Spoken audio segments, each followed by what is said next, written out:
বাংলাদেশের 15 বছরের একটা জগদ্দল পাথর, কুৎসিত দুঃশাসন, যার সঙ্গে জুলুমের যেমন সম্পৃক্ততা ছিল, ইসলাম বিরোধীদেরকে আশ্রয় দেওয়া, প্রভাবশালী করা, আলেম উলামাদের উপর নির্বিচার নির্যাতন চালানোর একটা কেন্দ্র ছিল। ছাত্র জনতার একটা অভ্যুত্থানের মধ্য দিয়ে তার পরাজয় ঘটেছে। আজকে ওই পরিস্থিতিতে আমরা কোন জায়গায় আছি? তারা কেন এই কাজগুলো করলো আর কিভাবে এই সাফল্য পেল? এর একটা ছোট্ট পয়েন্ট হলো, এর আগে অনেক আন্দোলন হয়েছে এই 15 বছর সময়ের মধ্যে। নিয়ত ভালো ছিল কোনো আন্দোলনে, ওলামায়ে কেরাম আন্দোলন যেগুলো করেছেন, সংগ্রাম ছিল, ইখলাস ছিল, কিন্তু গোটা বাংলাদেশের তারুণ্যের চিন্তা একসঙ্গে একরকম হয় নাই, পরিবর্তন সম্ভব হয় নাই। যারা ক্ষমতার দণ্ড চালিয়েছেন, যেই নারী এবং তার সঙ্গের বিশাল বাহিনী, এবার যখন ছাত্ররা আন্দোলন শুরু করলো জুলাই মাসের 14 তারিখ রাত থেকে, বিশেষভাবে তাদের মনে হয়েছিল বন্দুকের নল দিয়েই আন্দোলন শেষ করে দেবে। বন্দুকের নলের ব্যবহার হয়েছে, দলের গুন্ডাদের ব্যবহার করা হয়েছে। 21 থেকে 22 দিনের মাথায় তাদের সকলের পলাতক জীবনে চলে যেতে হয়েছে। এটা এজন্যে যে মানুষের চিন্তা সংঘবদ্ধ হয়েছে, মানুষের চিন্তা সুসংহত হয়েছে, চিন্তা মানুষকে জালেমের বিরুদ্ধে জীবন দেওয়ার জন্য অনুপ্রাণিত করেছে। শুধু ঢাকার বুকে না, গোটা বাংলাদেশের আনাচে কানাচে এক একজন তরুণ এক একটা দুর্গের মতো দাঁড়িয়ে গিয়েছিল। আমরা আপনাদেরকে ওই বিষয়টা নিয়েই কয়েকটি কথা বলে আমার কথা আমি শেষ করব ইনশাআল্লাহ। মোহতারাম হাজিরিন, আমরা মুসলিম। আমি এতক্ষণ আমাদের ভাই মোহতারাম মাওলানা জাইনুল আবেদিন সাহেবের আলোচনা শুনছিলাম। আমরা তো সেই রাসূল করিম সাল্লাল্লাহু আলাইহি ওয়াসাল্লামের উম্মত, যার প্রথম যুগের সাহাবায়ে কেরাম জিহাদের জন্য পাগল থাকতেন, শহীদ হওয়ার জন্য পাগল থাকতেন। আর রাসূলুল্লাহ সাল্লাল্লাহু আলাইহি ওয়াসাল্লামকে তারা এক একটা বিজয় উপহার দিতেন, যেগুলো দৃশ্যত ছিল অসম্ভব। আমরা 1400 বছর পরে এমন একটা সময়ে এসেছি, এখন আমাদের চিন্তায় অনেক বিক্ষিপ্ততা। বাংলাদেশ এখন এমন একটা প্রান্তে এসেছে, নতুন যারা সরকার পরিচালনা করছেন, আমরা প্রত্যাশা রাখি তারা ভালো করবেন, একটা নির্বাচিত সরকারের হাতে ক্ষমতা দিয়ে চলে যাবেন, তারা তাদের সময়টা সুন্দর করে কাটাবেন, এটা আমাদের প্রত্যাশা। কিন্তু অপরদিকে আমাদের ভেতরে মাথায় ভয়ও আছে, যেন ইসলামের সঙ্গে, মুসলমানদের সঙ্গে, দ্বীনের সঙ্গে কোথাও কোনো বিচ্যুতিমূলক ঘটনা না ঘটে। এজন্যে চিন্তার জায়গাটায় আমরা কোথায়, আমরা ভাবি কি, আমরা করি কি, এই বিষয়ে কয়েকটা কথা, যেটাকে চিন্তার নৈরাজ্য বলা হয়। খুব সংক্ষেপ কথা মোহতারাম হাজিরিন, যেই চিন্তাগুলি মানুষকে দিন থেকে সরিয়ে নিতে চায়, এই চিন্তাগুলোকে মোটা দাগে আমরা দুই ভাগ করতে পারি এখন গোটা পৃথিবীর মুসলমানদের জন্য। দুই ভাগ। একটা হচ্ছে আদি পশ্চিমা জগৎ থেকে ছড়িয়ে পড়া যে নাস্তিক্যবাদ, মানুষকে পুরাপুরি ধর্মের ব্যাপারে বিমুখ করা, আল্লাহ তাআলার অস্তিত্বের ব্যাপারে মানুষকে সন্দিহান করা এবং অবিশ্বাসী করে তোলা, মানুষের ভেতরে জগৎ জীবনের এবং ইহজাগতিকতার প্রশ্নটাকে বড় করে তোলা, মানুষের ভেতরে সংশয় সৃষ্টি করতে করতে করতে করতে একটা সময় অবিশ্বাসী মানুষে পরিণত করা। এটা পশ্চিমা জগতে বিশেষ করে শিল্প বিপ্লবের পরে ব্যাপকভাবে ছড়িয়ে পড়েছে, যেটাকে আমরা বস্তুতান্ত্রিকতা বলি, বস্তুবাদ বলি। 100-150 বছর আগে থেকে ওই দূষিত বাতাস মুসলিম পৃথিবীর দেশগুলোর মধ্যে ছড়িয়ে পড়েছে, যার প্রভাব আজকে প্রায় গোটা মুসলিম বিশ্বের সবগুলো মুসলিম দেশের তরুণ প্রজন্ম, শিক্ষিত প্রজন্মের মধ্যে অত্যন্ত ব্যাপক আকার ধারণ করেছে বলে অনেকে আশঙ্কা ব্যক্ত করেন। আমাদের খুব খেয়াল রাখতে হবে যে নাস্তিক্যবাদ, ইরতেদাদ, দিন থেকে সরে যাওয়ার যে চিন্তা, অনেক সময় তরুণ প্রজন্মের মধ্যে, শিক্ষিত প্রজন্মের মধ্যে এটা আধুনিকতার একটা রূপ ধরে আসে, অনেক সময় অন্য আরেকটা রাজনৈতিক মতাদর্শের কাঁধে সওয়ার হয়ে আসে, অনেক সময় কোনো ক্ষমতার পিঠে ভর করে আসে, অনেক সময় আমাদের হীনমন্যতার কারণে জন্ম নেয়। কারণ পৃথিবী যারা চালায়, পৃথিবীতে যারা অস্ত্রে শক্তিশালী, টাকায় শক্তিশালী, সম্পদে এবং প্রাচুর্যে শক্তিশালী, আমরা তাদেরকে দেখি তারা কিছুটা অবিশ্বাসী জীবনযাপন করে, আমাদের ভেতরেও মুগ্ধতা তৈরি হয়। আমরা মনে করি যে ওই জীবনটাই মনে হয় সুন্দর। আমাদের সমাজে যারা নাস্তিক্যবাদের দ্বারা প্রভাবিত হয় তারা। আমি গতকাল একজন খুব ইংরেজি শিক্ষিত মানুষের সঙ্গে কথা বলছিলাম, যার ইমানের হালত সুন্দর। তাকে বললাম, বিজ্ঞানের কারণে কি মানুষ নাস্তিক হয়? বিজ্ঞান চিন্তার কারণে, বিজ্ঞান বিষয়ে গবেষণার কারণে। কারণ বাংলাদেশ একটা শব্দ চালু আছে যে বিজ্ঞান মনস্কতা জাগ্রত করতে হবে, ধর্ম থেকে মানুষকে দূরে নিয়ে যেতে হবে। নাস্তিক্যবাদীরা এই কথাগুলো বলে। তিনি আমাকে একটা চমৎকার উত্তর দিয়েছেন। তিনি বলেছেন, বাংলাদেশে আপনি বুয়েটে নাস্তিক কম পাবেন, ঢাকা বিশ্ববিদ্যালয়ের কলা অনুষদের ছাত্রদের মধ্যে নাস্তিক্যবাদের চর্চা বেশি পাবেন। বিজ্ঞান থেকে নাস্তিক্যবাদ পৃথিবীর ইতিহাসে এটা খুব কম। যারা প্রচুর জানে দুনিয়ার লাইনেও, যারা বস্তুর আদি রহস্য নিয়ে কাজ করে, যারা জ্ঞান বিজ্ঞানের দুনিয়ার লাইনে চর্চার একটা চূড়ান্ত পর্যায়ে যায়, মাঝখানে অনেক সংশয়ে দুলতে পারে, একটা পর্যায়ে আল্লাহর উপর তার ঈমান অনিবার্য হয়ে ওঠে। এজন্যে নাস্তিক্যবাদের চর্চার একটা বড় কারণ, প্রধান কারণ, অন্যতম প্রধান কারণ জ্ঞানের স্বল্পতা, তর্কপ্রিয়তা, অজ্ঞতা, অল্প জানা এবং বেশিটুক না জানা। আমি আমাদের সামনের যে সম্ভাবনাময় তরুণ প্রজন্ম, তাদের কাছে আহ্বান করব, দেশ যদি আমরা সুন্দর করতে চাই, সৎ করতে চাই, সমৃদ্ধ করতে চাই, আগামী দিনের বাংলাদেশকে, তারুণ্য অনেক দিন পরে একটা পরীক্ষায় উত্তীর্ণ হয়েছে। আমরা গত 10 বছর 15 বছর যাবত অনেক আলোচনা শুনতাম, আমাদের এ যুগের তরুণরা তো ফেসবুক ছাড়া, মোবাইল ছাড়া, সিনেমা, গান, নাটক ছাড়া অন্য কোনো কিছুর মধ্যে আর যেতে আগ্রহী না। বড়দের মজলিসে আলোচনাগুলো হতো। ছেলেদের মধ্যে 71 সনের যুদ্ধের প্রেরণা নাই, 90-এর দশকে, 90-এর শুরুতে এরশাদ পতনের সময় রাস্তা কাঁপিয়েছিল, ওই প্রেরণা নাই। ছেলেদের মধ্যে দুনিয়ার লাইনেও দেশকে জুলুম মুক্ত করার কোনো আগ্রহ আর নাই। আমি খুব বিস্মিত হয়েছি, মাত্র 21 দিনের ইতিহাসে বাংলাদেশের তরুণ সমাজ তাদের উপরে চেপে থাকা, তাদের উপরে ধারণা করা 20 থেকে 25 বছরের ভুল ধারণা ভেঙে দিয়ে নতুন আর একটা সূর্য উদয় ঘটিয়েছে। কিন্তু খুব খেয়াল রাখার জিনিস, এটা দুনিয়ার লাইনের সূর্য। একটা শাসকের পতন হয়েছে, নতুন আর একটা শাসক এসেছে, সমাজ আবার দুনিয়ার লাইনে সামনের দিকে যাবে বা ধাক্কা খাবে, যেটাই হোক। মুসলমানের ঈমান, মুসলমানের আল্লাহর প্রতি আস্থা, আল্লাহর প্রতি তাওয়াক্কুল, আল্লাহর সামনে নিবেদন, অবিশ্বাসের কোনো চূড়াগলিতে পা না দেওয়া। মুসলমান বিজয়ী হোক, পরাজিত হোক, মার খাক, মুসলমান 200 বছর ব্রিটিশের হাতে বন্দী থাকুক, ঈমানের সঙ্গে সে কখনো আপোষ করতে পারবে না। বাংলাদেশের মুসলমান বিশেষ করে আমাদের সঙ্গে আমাদের ঈমানের সম্পর্ক আমাদের অস্তিত্বের কারণেই গুরুত্বপূর্ণ। আখেরাতে আমাদের মুক্তি তো ঈমানের ভিত্তিতেই হবে। কিন্তু আপনি বাংলাদেশের মানচিত্র নিয়ে চিন্তা করেন, বাংলাদেশের পাশে কোনো মুসলিম দেশ নাই। বাংলাদেশের প্রায় 90% বেষ্টন করে রেখেছে ইন্ডিয়া, অল্প একটু জায়গা মিয়ানমার। এই 2টা দেশ, আর কোনো দেশ নাই বাংলাদেশের পাশে। 2টা দেশেই ভিন্ন ধর্মের প্রাধান্য এবং আমাদের প্রতি তাদের আচরণ কখনো কখনো বৈরী। 2টা দেশেই আমাদের যারা জাতি ভাই মুসলিম তারা নির্যাতিত। বাংলাদেশে আমরা 90% সংখ্যাগরিষ্ঠ মুসলিম। ঈমানের স্পিরিট, ঈমানের যে চেতনা, ঈমানের যে ভরসা, ঈমানের যে বাতি, এটা যদি আমরা ছেড়ে দেই, আমরা 100 কোটি হিন্দুর ভারতের পদপিষ্ট হয়ে যাওয়া আমাদের জন্য খুব দূরের কথা না। ঈমান আমাদের ভূগোলকে নিরাপদ করবে, আমাদের রাজনীতিকে নিরাপদ করবে, আমাদের রাষ্ট্রকে নিরাপদ করবে, আমার বুক, আমার অস্তিত্ব, আমার আখেরাতকে নিরাপদ করবে।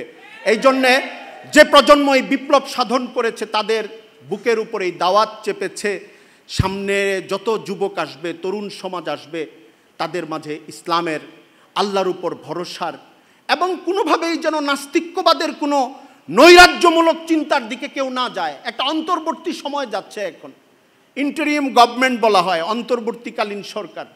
আমি তো বলি সময়টাই অন্তর্বর্তীকালীন, এখন সবার জন্যে, শুধু যারা গভর্নমেন্ট চালাচ্ছে তাদের জন্যে না।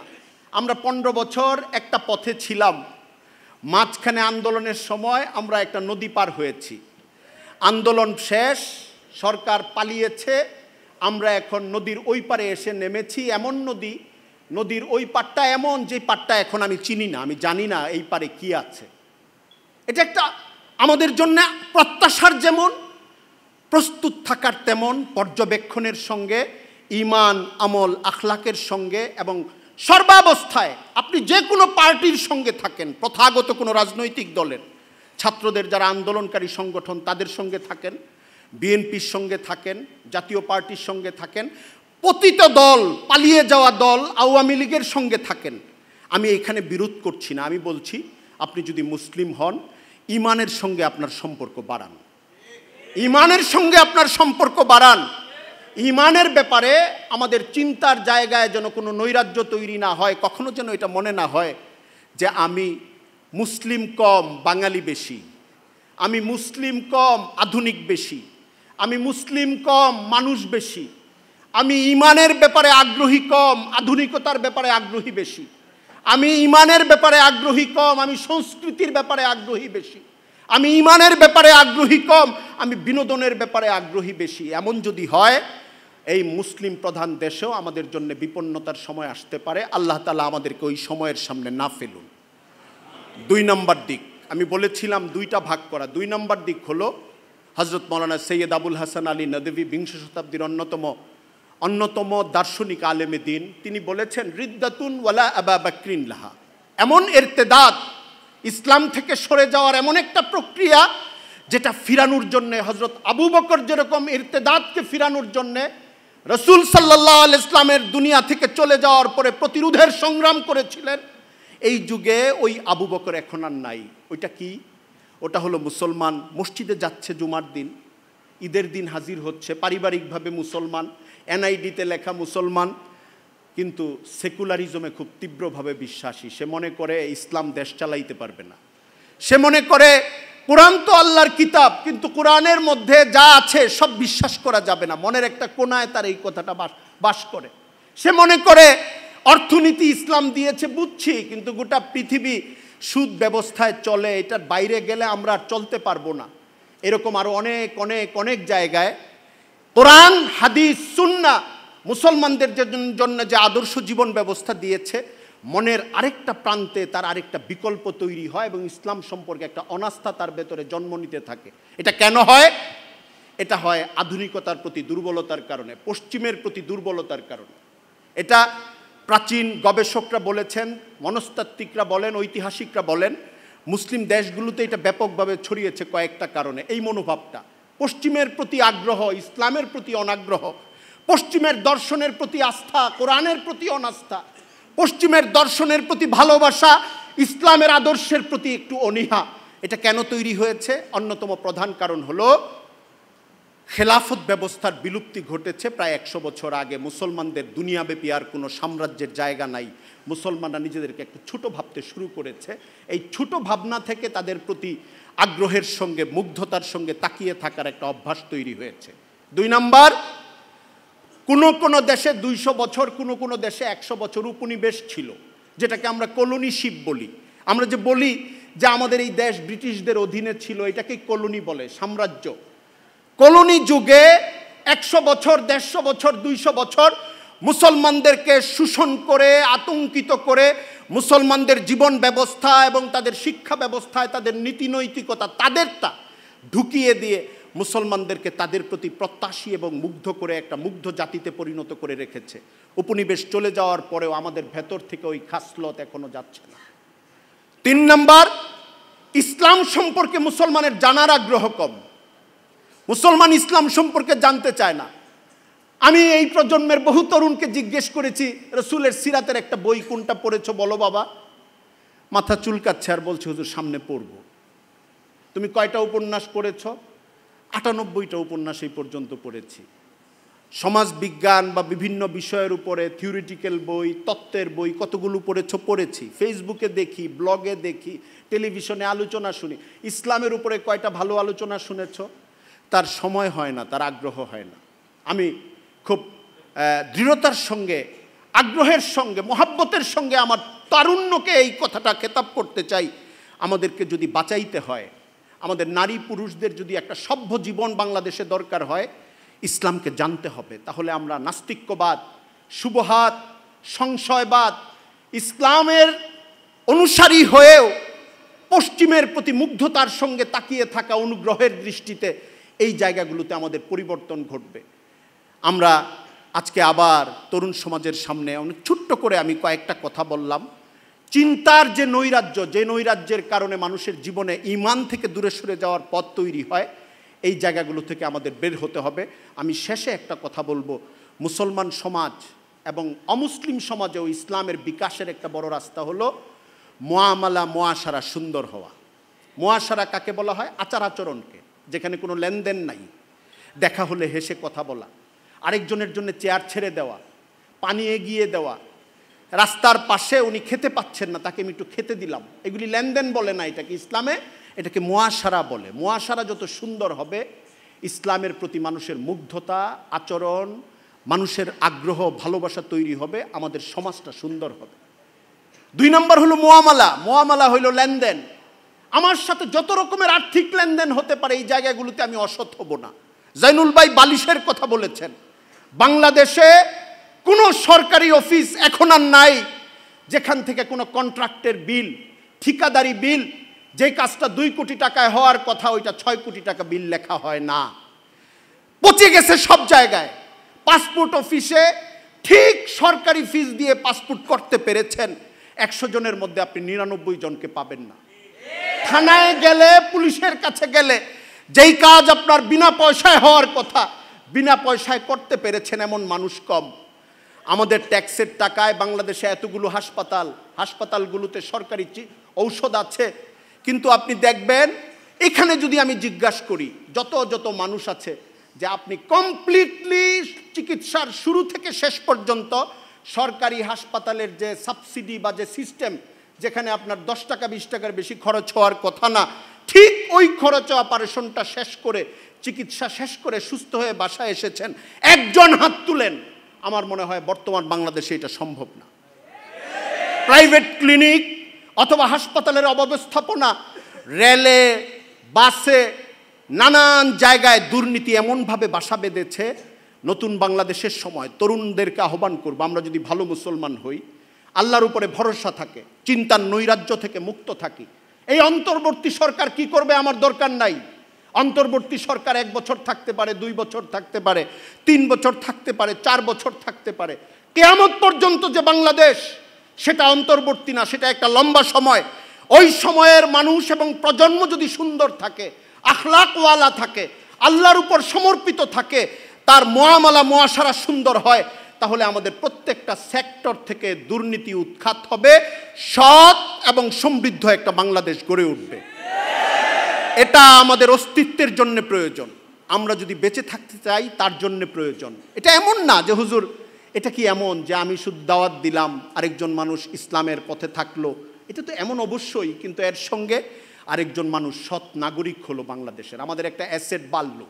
বাংলাদেশে চোরদের সংখ্যা তখন কমবে, জালেমদের সংখ্যা কমবে, লুটপাটকারীর সংখ্যা কমবে, ঘুষখোরের সংখ্যা কমবে, বালিশ 1 লাখ টাকা দিয়ে কেনার সংখ্যা কমবে। বাংলাদেশে ব্যাংক থেকে 50,000 কোটি টাকা, 70,000 কোটি টাকা লোনের নামে লুট করে নিয়ে যাওয়ার লোকের সংখ্যা কমবে। বাংলাদেশের সৎ মানুষের সংখ্যা বাড়বে, হালাল কামাই করার সংখ্যা বাড়বে। আল্লাহ তাআলা আসমান থেকে, জমিন থেকে, ডান থেকে, বাম থেকে বাংলাদেশে বরকত দান করবেন ইনশাআল্লাহ। সামনের কোনো সময় আবার কথা হবে। আপনারা মজলিসের শেষ পর্যন্ত থাকেন।